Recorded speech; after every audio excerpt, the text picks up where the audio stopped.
Oh, I love the smell of Dakka in the morning. Smells like crumpin'. So let's kick off a flame war in the comments. Multipart versus monopose.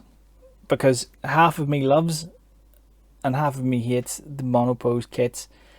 I love them because the poses just look so good, and I don't think you can achieve them easily with the multipart kits. But then again, I hate them because every model you build is going to end up looking the same, of that type, obviously, you know. So it kind of sucks for troops, but for something like this, the Warboss, I think it's fine. So that's the thing to note about pretty much this entire box, is that they are monopose, easy build kits, except for the Deffdread, which is an older model. The rest of the models are new, as far as I know anyway, and they are all monopose. So that is what this kit is. Possibly why they can do it so cheap. Well, I say cheap, it's to 85 quid from Games Workshop, 60 to 65 I think from other places, depending on where you go. So, you know, try to save yourself a bit of money at least. But starting with the Warboss, it's a really nice model, as you can see. It does show the dynamic posing you can get even with something in Mega Armour, which is what he's got. You've got the little Gretchen on top shooting away with a gun. You know, it's just, it really does bring out what they can do with dynamic poses with the monopose models. I don't know if you could do this with a multi-part kit. I don't know if you can get the same effect. So what do you guys think in the comments? That's kind of what I want to know from you guys. So, but for just this guy, definitely an easy model to build. You know, not just because it's easy build, it is actually a fairly easy model to build. Not a lot of ways to screw it up, because if there was, I would have found them. So we'll start with the obvious fix. You can see there the old boy on the right. He's got the booty problem. Just that pose, the squat pose, does let the old models down. The new models are bigger, bulkier, beefier, more menacing, and then the poses are much more dynamic, which really does bring the brutishness of the orcs across, I think. I mean, the old ones, you can see the muscles there, it's still good, but that ass just doesn't really work. And here we go, we've got another pair. You've got the same problem with the booty on the one on the right. It's just ridiculous. But the one on the left, you can see, is bigger, much more upper body strength, bigger thighs. It just looks more brutish. So I really do like these new models. Just wish they weren't monopose, wish they were multi-part, but hopefully that kit will be coming in the future. So we'll take a quick look at the Deffkoptas.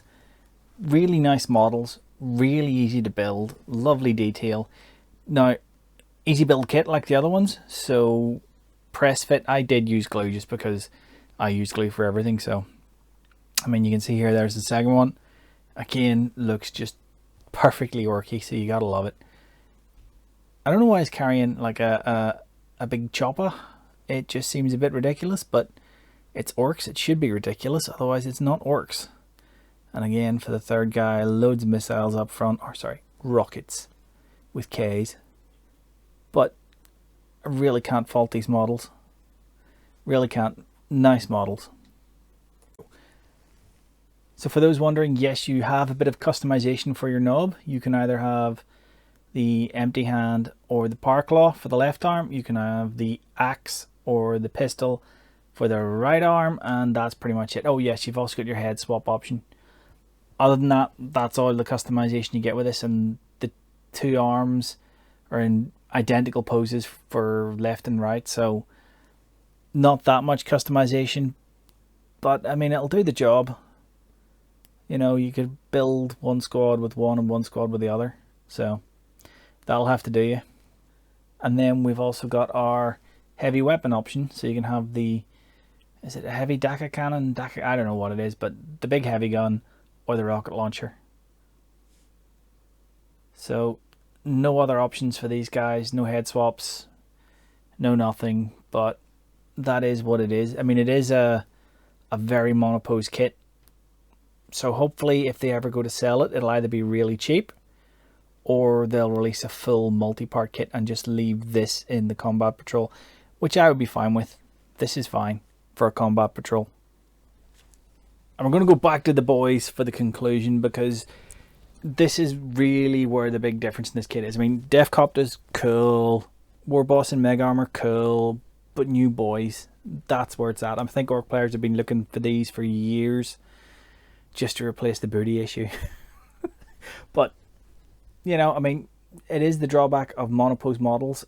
And then in the kit, obviously, there was a mix of close combat guys like these, or ones with the longer range. And there wasn't even enough that you could build one squad of one and one squad of the other. You literally had what you had, and it's just, it's slightly disappointing. That's the only drawback. I mean, it is slightly disappointing. But hopefully in the future they will release a new Orc Boyz kit. You know, they'll have to do it at some point. Their molds will wear out and die.